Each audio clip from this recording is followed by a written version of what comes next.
It's always interesting when you hear a laugh.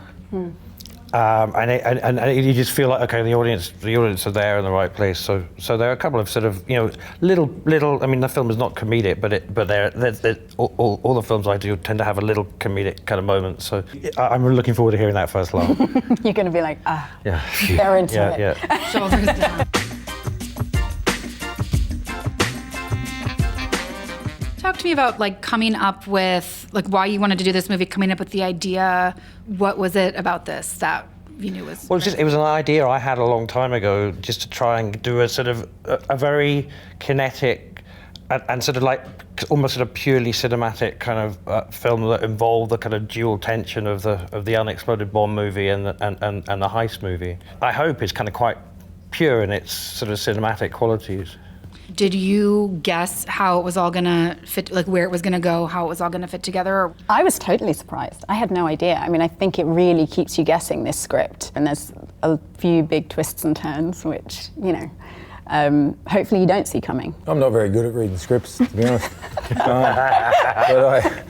I like the idea of it. And I like, David's a very visceral director, so I knew that in his hands, he'd be able to kind of ratchet the tension and make it something very very commercial in its kind of thinking, in its that making an exciting piece of cinema rather than just I knew it was going to be like a bullet, which is what it feels like.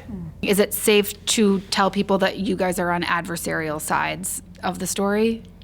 That will be clear. I think that's pretty clear early on, where we're kind of on opposite sides people of the law. Yeah. So with that being said, what did you think about his motivations? To me, there was two parts to that kind of question. The first part was, I thought if I was going to be involved in a heist movie, I wanted to be the one doing the heist. I love mechanics in films, and I know with David, he has a great attention to detail. So I thought, once you bring out hammers, drills, the getaway car, and all this other kind of the mechanics of actually what it takes to perform a heist, I thought that'd be very interesting for me to do. And I brought my son on set because I wanted to show him, not necessarily how to do a heist, but I thought it would be kind of cool.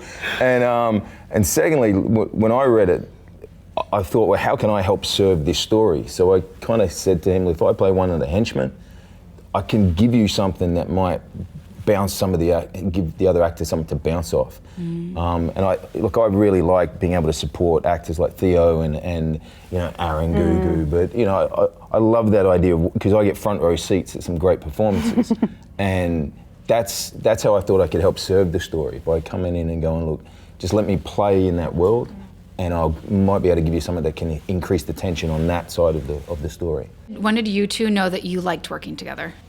Me immediately. Me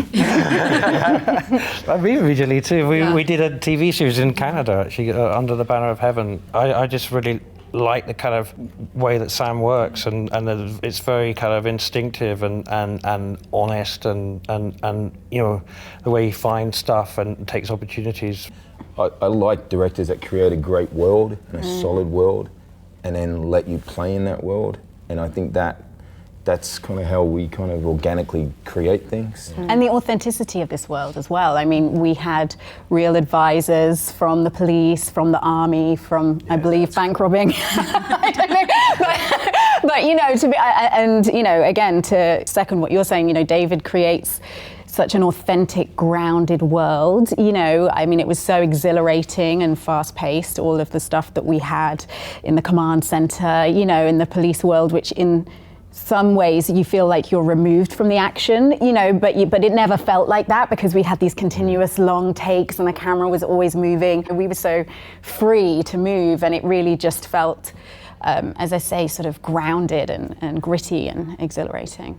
Did you set out to be in a lot of thrillers, or is it that you're good at it and then it kind of happened to you? Is it chicken or the egg? I don't know. Yeah, just latterly, I've been doing a few thrillers. I guess they're sort Just of. wanted to get out of a corset, all right? That's it. Getting out of a corset is always a bonus. First time I met Gugu, we did a movie that never came out. Yes. I think it got finished. Yes, that's true. And she was in a very tight corset. Yeah. She goes, one day I'll do something other than corsets. Yeah. Then before you know it, robbery movie, Yeah. cop movie. Yeah, I mean, it's mad. You know, I feel like I'm in my officer era at the moment. You know, I'm also now police officer. I'm playing another character at the moment that's in the Navy. Like, you know, so I think for me it's really about having a grounded character to play that's nuanced in a world that, you know, I haven't done before. And, you know, getting the chance to film in London, I feel like London's its own character in this film as well. And for me, it's, you know, it's the people, it's the character, and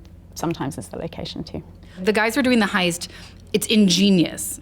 All of the mechanic, like everything, engineering, everything they're doing. Where did you learn how to write this crime? We basically some of the getting through into the vault on a real robbery, quite a famous robbery that happened in London a few years ago, and so there was some mechanics of that were similar, and I spoke to people who had done similar things, and then the important thing was that when we were actually kind of, you know, breaking through the walls and all those kind of things, that they were doing that very much for real. It was very, very sort of physical, and it, you know, although it was a set of some kind or a part of a set, we sort of almost shot that documentary style, you know.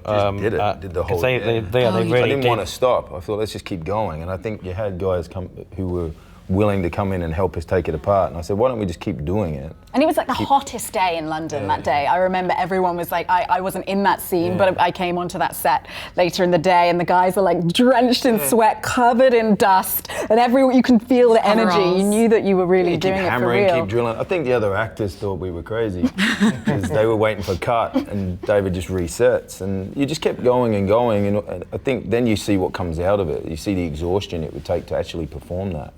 You know, there's a very intellectual basis to what Aaron and the army are doing with the bomb. And I thought, how do we have the opposite of that? You know, if there's no lines on this side, then the robbery is very primal and it still has an urgency, and the bomb in it is me. That's how I looked at it. I'm the bomb for Theo. Whereas Aaron's balance is an actual bomb. It's willing to go off, which has its own mechanics and its own detail, which I thought was great. Obviously an unexploded bomb that could actually, that's historically accurate, but is that something that anyone in London ever thinks about? It's really happening. Yeah, It happens all the time. Okay. In the 12 years since I first had the idea, I swear every year there's another report of a bomb on. Do you remember I sent you that article? Yeah. Some housing estate was evacuated, second week into filming. Some in Australia have them. Yeah. When my dad was building a house in Australia, there was bombs they were finding. It does sort of slightly worry me that an American audience might not understand that's just a real thing. That, you know, I might think of it as a sort of fictional conceit, but it's definitely The city's not a fictional built conceit. on this war zone. Yeah. I mean, it's all these places that had bombs in the Second World War.